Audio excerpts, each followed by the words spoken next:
all the evidence? Why are you not in a surgical room? First of all, you're not even allowed to take pictures in a surgical procedure. That is against the law. It doesn't matter if you're famous or not. So it gets to this point now where it's like, she says, I was shot from behind and, blah, blah, blah, this, that, and the third, and I was walking away. And she puts that and then she deletes the post after.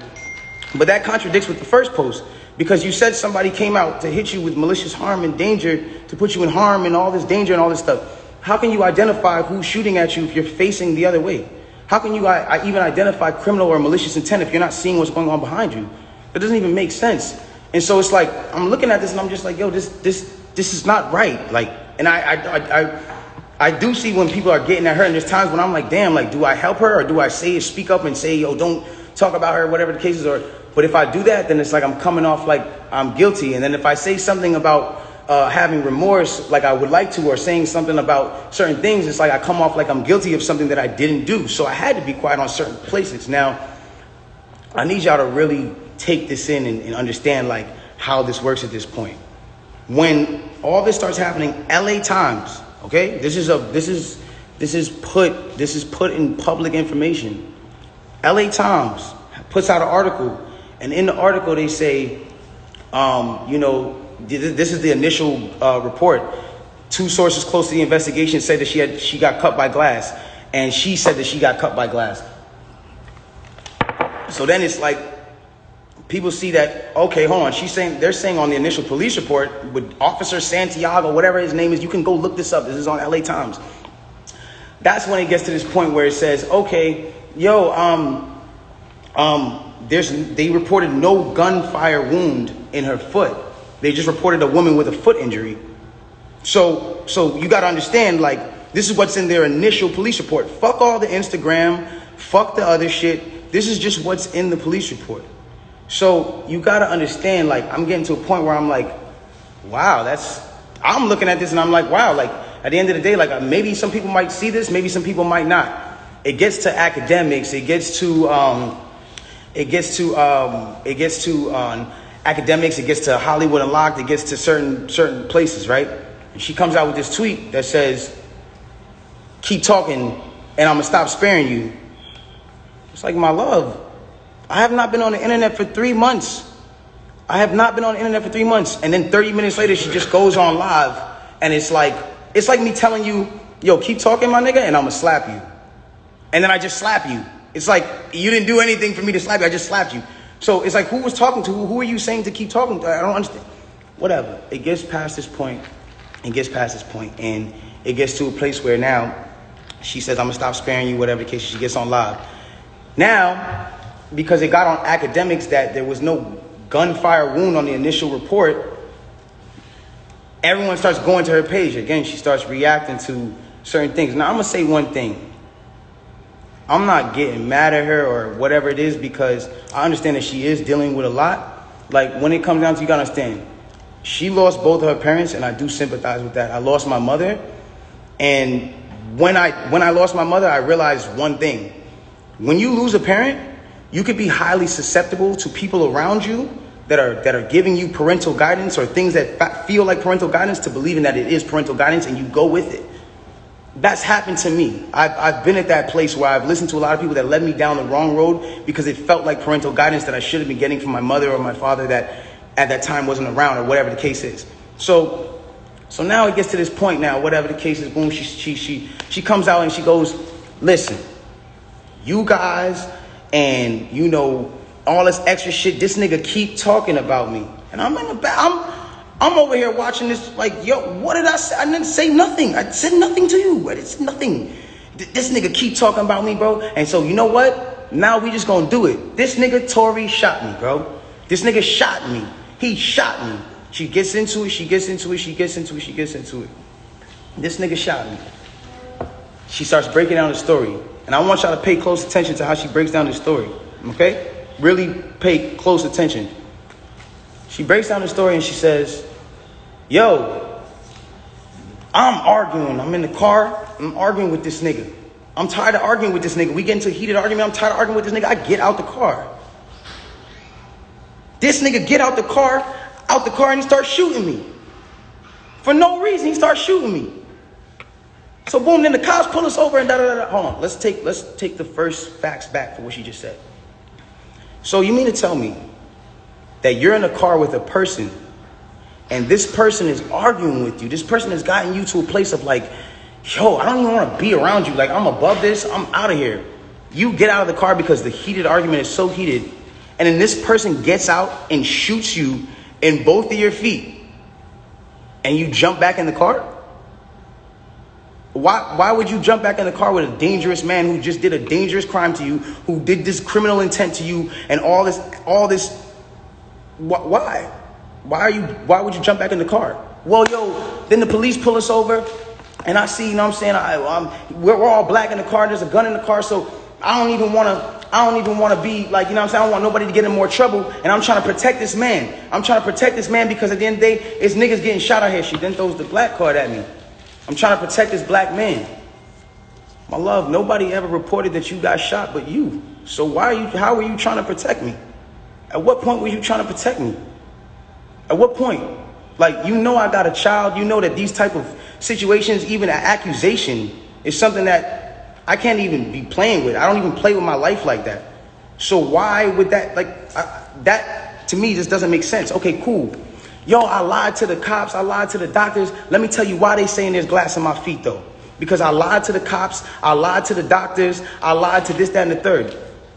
Ladies and gentlemen, I need us to really understand what she's saying here.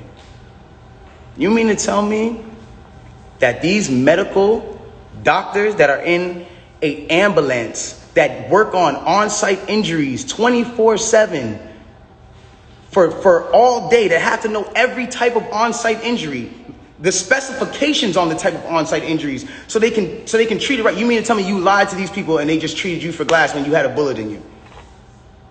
If that's what you're saying, okay, I'll give you the benefit of the doubt. Let's just say they were dumb.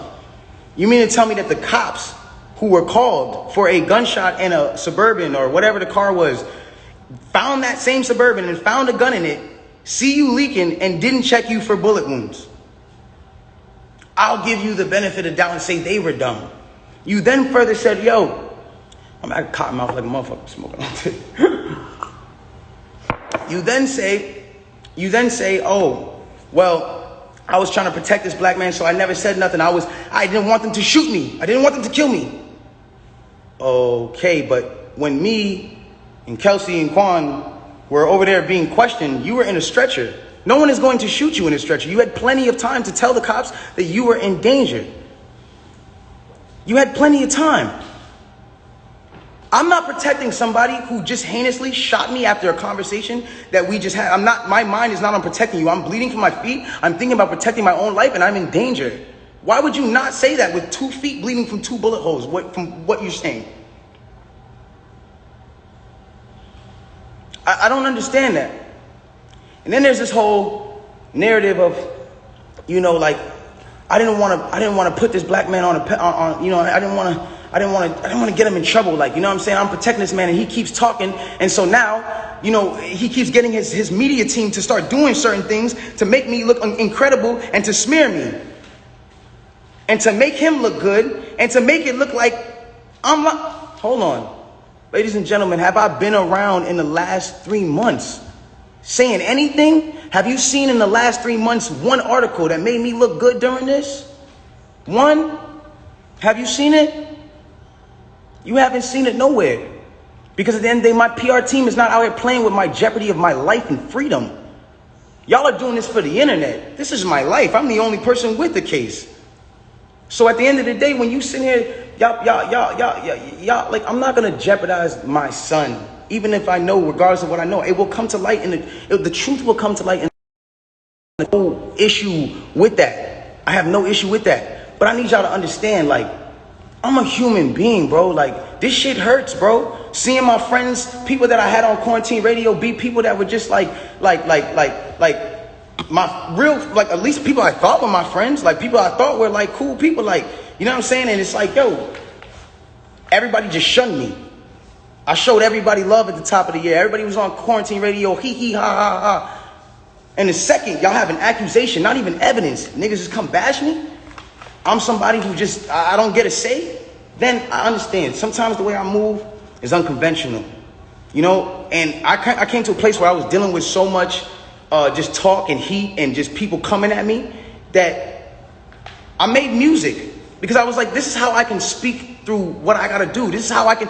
We get so mad about artists making songs about the same thing: money, chains, and cars. So when a nigga comes out and says his true passion, puts his true heart, his emotions, the pain that he's dealing with his baby mother, his child, when a nigga goes and does that and pours his emotion into the tape, or what, he wrong? I'm wrong? I get shunned off. They took me off every single playlist.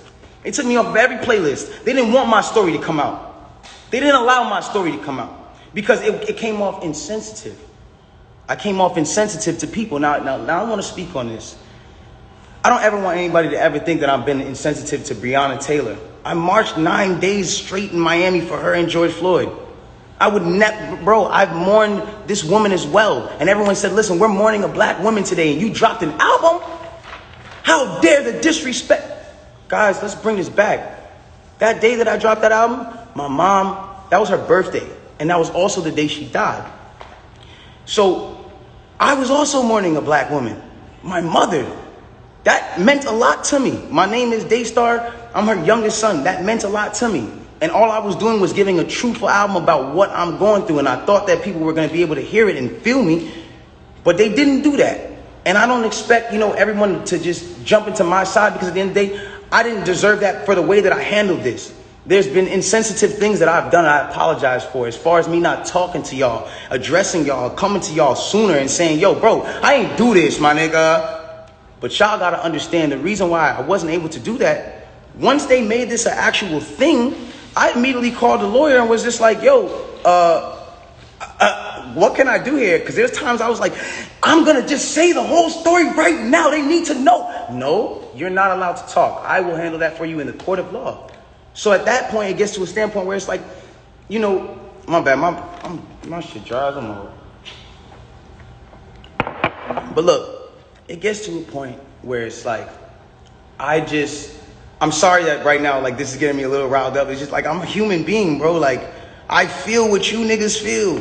I go through the things that y'all go through, bro. Anybody on this comment list, anybody watching this right now, if you have ever been at a place where somebody has, for the